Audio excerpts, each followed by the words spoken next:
Hello and welcome to the next video on using the power rule for differentiation. Now, at the end of last video, I asked you to work out what f dash of x is if f of x equals x to the power of 10 based upon the pattern that was starting to emerge from the different derivatives that we were seeing. I wonder if you got it. This is it. It's f, if I use my draw tool, f dash of x is equal to 10x to the power of 9. Okay, can you see the pattern? If not, let's have a look at it by looking at the rule in general. So let's just say we've got f of x equals x to the power of n. You know what? N can be any number really. So I can say n is a member of the real number set. Gets a bit tricky with non-integers, but it's basically right. So let f of x equal x to the power of n. Then f dash of x, the gradient function, the derivative of f of x, is equal to n times x to the power of n minus 1. That's it. So in practice, what do? We take the power and subtract 1 from it, and then we multiply that whole thing by that original power. So if we've got f of x, this is an example, equaling x to the power of 27, then the derivative, that's a scary function, x to the power of 27. The derivative is, so we put the 27 down here, x, and we take 1 away from 27, and we get 26. So it's 27x to the power of 26. That's the basic power rule. There are some variations on that thing, which we'll explore in a second. But I want to ask you, let's have a look at the linear function. If you remember, I'll go back to the slide which had it. The linear function, in other words, where x didn't have a square on it. The linear function, f of x equals 1. Does that fit the pattern or not? Have a think about it. Does it fit the pattern? I'm going to pause the video and get you to think about maybe working your way through that. It does fit the pattern, but why? So pause, have a think about it, and then I'll go through it. Okay, so, draw tool, f of x is equal to x. Now, even though there's no power there, there is, but it's hidden, isn't it? So f of x is actually equal to x to the power of 1. Using the power rule, f dash of x would equal 1. I'm just going to explicitly write it out, even though we don't normally have to, times x to the power of, now I'm going to take 1 away from 1. What does that leave me with? 0. X to the power of 0. And what is x to the power of 0? Well, you should know from your index laws that anything raised to the power of 0 is equal to 1. So 1 times x to the power of 0 is 1 times 1, just to spell it out for you, which is equal to 1. There you go. So it does actually fit the pattern if you remember that the number is the number that we're raising the power to with f of x equals x is 1. Alrighty, well, can you take a derivative of 1? So what happens if we don't have a variable at all? F of x equals 1. What's the derivative of f of x going to be? I'll give you a second to think about it. Okay, so you might think that the derivative of f dash of x is something like 1 on x or something like that. I'll tell you what you might be thinking. You might be thinking that 1 is just x to the power of 0, and that would be true. You might be thinking that then if I take the 0 and put it in front there, I'd have 0 times x to the power of negative 1, which is 1 on x, and that's okay. But the story doesn't end there because we don't really have to worry about what's going on with x there. If I take the derivative of 0 times, sorry, not the derivative, if I multiply 0 by anything, I just get 0.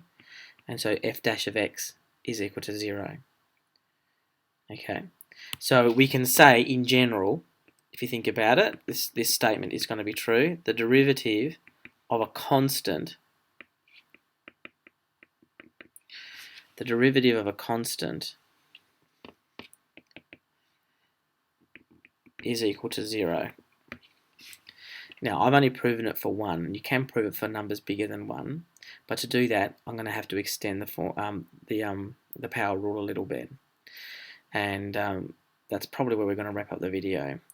So, what would happen if I said f of x is equal to, say, 3x squared? What do you think the derivative is going to be? Give you a moment to think about it. Okay, so let's just look at it from first principles to get an idea here. F dash of x, so first principles means I'm using limit theory, is the limit as h approaches 0 of f of x plus h minus f of x, I hope we don't have to do this all the time anymore, over h, which equals the limit as h approaches 0 of 3 outside of x plus h all squared. This is where I've actually substituted in minus 3x squared. I wonder if you can see what's going to happen here. All over h, which is equal to the limit as h approaches 0 of 3 outside of x squared plus 2xh plus h squared minus the 3x squared, oops, not cubed, over h, which equals the limit, sick of saying that now, of as h approaches 0 of, going to expand it, 3x squared plus 6xh plus 3h squared minus 3x squared all over h. I have to go to the next page, I think. I'll try and do one more line, which equals the limit as h approaches 0. Let's just do the factorising at the same stage. So just change colours for the cancelling out. As usual, the highest power cancels out with the cancels itself out, so that's gone. And what are we left with? We're left with 6xh and 3h squared.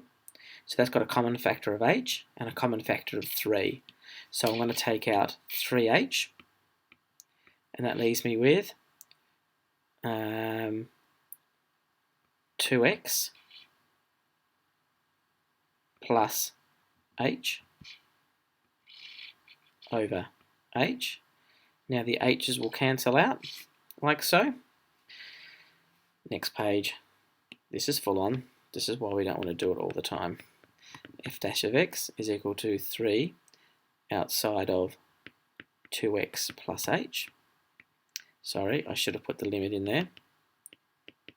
And now we'll take h to 0, and that leaves me with 3 times 2x, which is equal to 6x.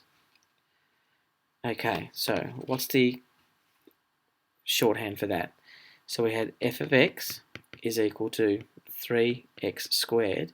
You can see through this process of first principles that effectively there's a common factor of 3 that continues to go through. So we start with a 3 here, and it sort of follows through all the way through to the end. So the number before the x squared, okay, the coefficient of the squared term there, if I can use that language, the coefficient basically pops up at the end as well. And then what's left over? Well, it's the power rule again. X squared becomes 2x in its derivative. So it's 3 times 2x. So basically, it means that when I use this derivative rule, I simply separate out the constant or the coefficient 3 and derive this the power, which is 2x. And because it's 3 times x squared, that is 3 times x squared.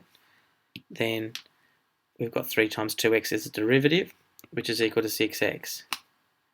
Okay, I think I'm starting to like derivatives. First principles using limit theory. Derivatives on the right there. I think you'd agree that derivatives are a little bit faster using the power rule. Okay, but it gets us to the same spot. But, you know, you don't want to spend a page doing something when you can do it in 3 lines, right? So, let's have a look at that as a general rule. I hope that makes sense. So, if we go straight to the general rule, I hope it's not going to be too much of a leap. So, this time, I'm going to say, let f of x equal, and I'm going to put a number in front of it. Now, instead of putting a specific number, let's just call that number a. Okay, just like we're used to, it's the coefficient of the x squared term, or the power term.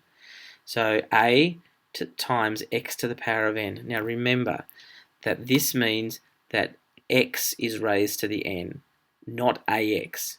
I'd have to have brackets around the ax for n to be, for the whole thing to be raised to the power of n. So this literally means a times x to the power of n. Okay, BODMAS tells you that the n belongs to the x. Okay, so when we have a x to the power of n, that's the derivative is simply equal to n a x to the power of n minus 1. I could have written an then, so an, na, same thing. Okay, so, but it's probably easy if you just put it out to the very start in terms of looking at the rule. Okay, so we see an example of that. So if I have f of x is equal to 6x to the power of 4, then the derivative, I mean, I'd do this bit in my head, right? But I'll do it in a second line just so that we've got it, is 4 times 6x to the power of 3. 4 goes out to the front, times, that stays there, 6 times x to the power of, and then n minus 1, 4 minus 1 is 3. So it's 4 times 6x to the power of 3. I'll put the times in there because we can't just put 4 and 6 next to each other because it could look like 46. And then we just multiply those two numbers together, so it's 24x cubed. I should have said, sorry, that that's the derivative of x, f dash of x. F dash of x is equal to 4 times x cubed, which is equal to 24x cubed. Okay, I think that's enough for this video. So what I'm going to do is I'm going to give you a problem to do, pretty easy problem. See if you can solve it using the power rule, and yeah, and then we'll take it from there. So the problem I'm going to give you is, what is the derivative, what is f dash of x, if f of x equals 6x to the power of 9. You're allowed to use a calculator. Good luck with it.